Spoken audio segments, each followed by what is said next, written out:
gentle breeze whispers its delight. Leaves rustle softly, stars gleam bright. In your arms everything feels right.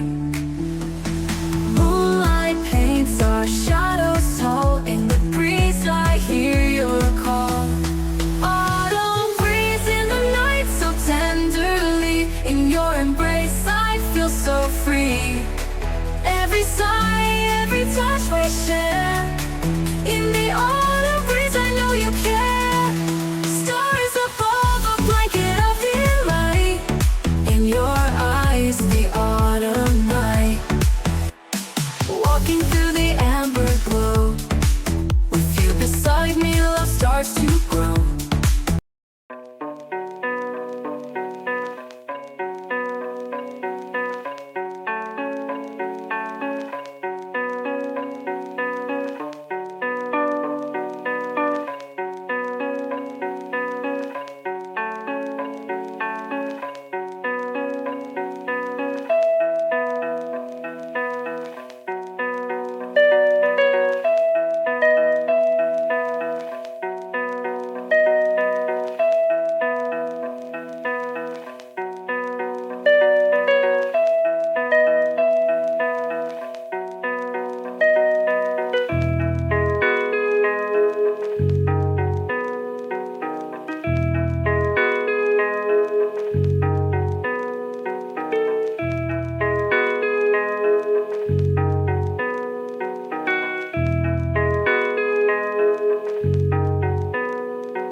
Then you come to Esther chapter 6 and verse 1. This is where I've been working to. And that night, the king could not sleep. So he commanded to bring the book of the records of the Chronicles, and they were read before the king. That night, the king could not sleep. Everything is bad. Everything is messed up and getting worse. Everything is hopeless. Everything is filled with anxiety and worry. They're facing a slaughter. She's scared to death. And the only thing that saved their life was that night, the king could not sleep. Now watch, y'all got to see this. Let me preach. Look up here at me. That reader just happened chance opens it and starts reading about Mordecai the Jew who saved his life. And the king says, wait a minute. What was done to reward that man? Has he ever come and tried to tell me the story? No, sir. He didn't want any credit? No, sir. Has he ever asked for a reward? No, sir. My goodness, he did it with no motive. I want to reward that man. What's happened to that man? Nothing, sir. Nothing was done to reward him. Nothing. Oh my goodness. Now he's got off the throne and he's walking around in his robe and Versace slippers and he's pacing the floor. How can I reward that man? How can I reward that man? How can I reward him? And he finally sits down. Now the sun's coming up and in walks Haman. He's freshly shaved. He slept like a angel, and he feels good, and he walks in and he thinks, I just had the greatest night of my life, and tonight I get to do it all over again. I am something special. He walks into the presence of the king. The king looks at him. He's got black bags under his eyes, and he says, I want to ask you something, Haman. He said, what would you suggest that I do? Let's say there's a man in the kingdom that I really want to honor. And Haman, with his egotistic self, is thinking, oh my God. Now he's about to do a humble brag. I know it could never be I, but oh king, come on y'all, I'm working hard up here. Y'all sitting out there just like you at a movie. Where's the popcorn?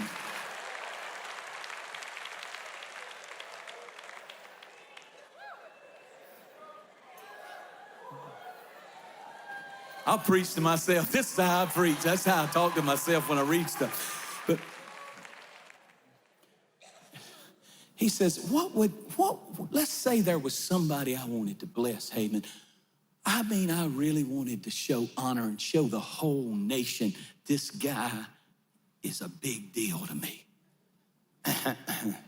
Sir, I would suggest, humbly, I think you ought to take your robe off, your robe, and put it on him. I think you ought to take your stallion, the steed that you ride on yourself, and you ought to let him ride on it with that robe.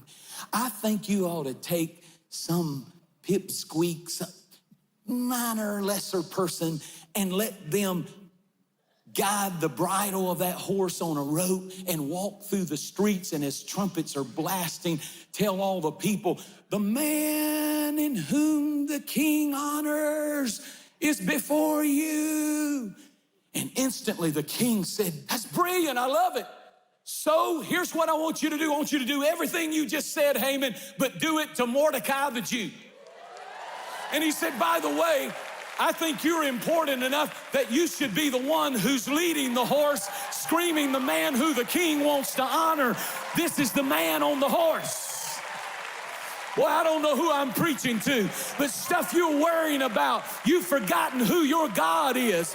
You've forgotten how powerful he is. You've forgotten that when he speaks, seas open. When he speaks, mountains move. When he speaks, demons tremble. And no, the enemy's plot against your life will not be successful. God is fighting for you. Sit down, I'm almost done.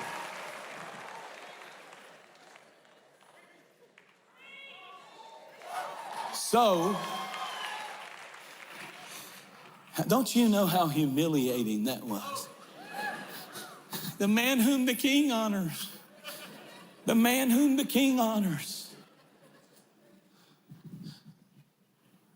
That night, after a humiliating day, Haman comes to the palace for the final banquet.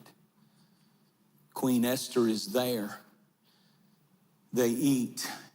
The king turns and says, why did you do this? Tell me the real reason. What do you want? She said, sir, there is a conspiracy in the land to kill Mordecai, the Jew, and all of his seed. And I don't know if you knew this, king, but I, Esther, I'm a Jew. The king is enraged. Stands up because he didn't sleep all night. So he's you know how you are when you didn't sleep good. Turn to your wife and say, I know how you are when you didn't sleep good. Turn to your husband and say, you're that way all the time. It doesn't matter if you sleep good or not. Can I finish? Here's the finish. He's so angry, he doesn't want to make a quick decision. He is smart enough to know, if I get rid of this guy, it's going to cause me a lot. So he gets up and walks out. He says, who was it behind this conspiracy? And she says, this one right here, Haman. He's so mad. He's just, if he spit, it killed grass. He's so mad. He walks out of the room trying to pull himself together. And the queen takes off to her bedroom, and he follows her. Haman follows her because he's now all the tables are turned, and he falls on her bed. When she goes into her bedroom, she's sitting on it. He falls on her bed, and he starts crying out for mercy. And the king just happened at that time to walk in the bedroom, and he sees this guy on the bed with his queen, and he says, I was trying to figure out what to do. Now I know what to do. And the gallows that you prepared for Mordecai, guards, take him out and hang him right now on those same gallows. Now let me finish. So here's what I came to say. In a church this size, This 2,600-year-old story is not just a piece of history, but it's a reminder that you need to hear that you have a king who has intentional insomnia. He said, he didn't say I can't sleep. He said, I will not sleep or slumber because I'm going to walk the floor. And while you sleep, I am up and I'm planning and I'm plotting your comeback. I'm planning how that the enemy has constructed things that I'm going to turn for your good. I'm going to use them against the very voices that have tried to destroy you. Your king is not asleep. He's active. He has a plan. He's for you. In a crowd this size, there's some family that's represented that had a heated argument. Unkind, cruel words were spoken, maybe even last night. And it looks like the enemy's gone wild in your family. There's somebody else here who's scared of a medical situation. You dread going back to the doctor. The C word, cancer, is tormenting you. You don't know what in the world, and the problem is real, and it's being formed, and you feel like you're worried, and you're full of anxiety and fear and worry. In a crowd this size, there's some parents that are agonizing over a teenager that's making crazy decisions, and you never thought you get one kid fixed, and then another one acts up. How do you know? Because I raised 5 of them.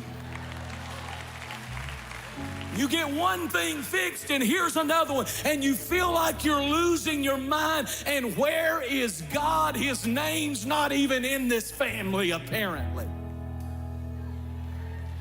But he sent me to tell you that the one thing that turned the battle for Esther, the one thing that turned the battle for Mordecai, is that the king had intentional insomnia. How many of you are worrying about something? And there's only 2 reasons why people have insomnia. Something internal or external is bothering them. It may be something internal, it may be a disease, it may be something going on internally, or it may be something externally with people, relationships, job, family, but it's worrying you, tormenting you.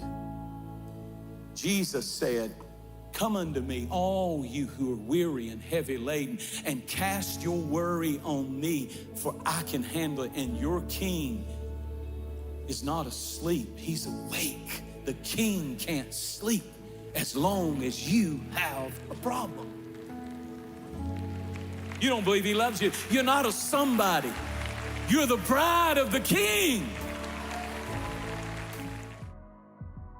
Thank you so much for watching. Make sure that you subscribe to our channel so that you can get notifications on new posts and live streams. Be sure to share this video with a friend. You never know how you can send the Word of God right when somebody needs to hear it. And you can use your social influence for good, for the glory of God. Thanks again. Share it with a friend. And I really appreciate you watching. We'll see you next time.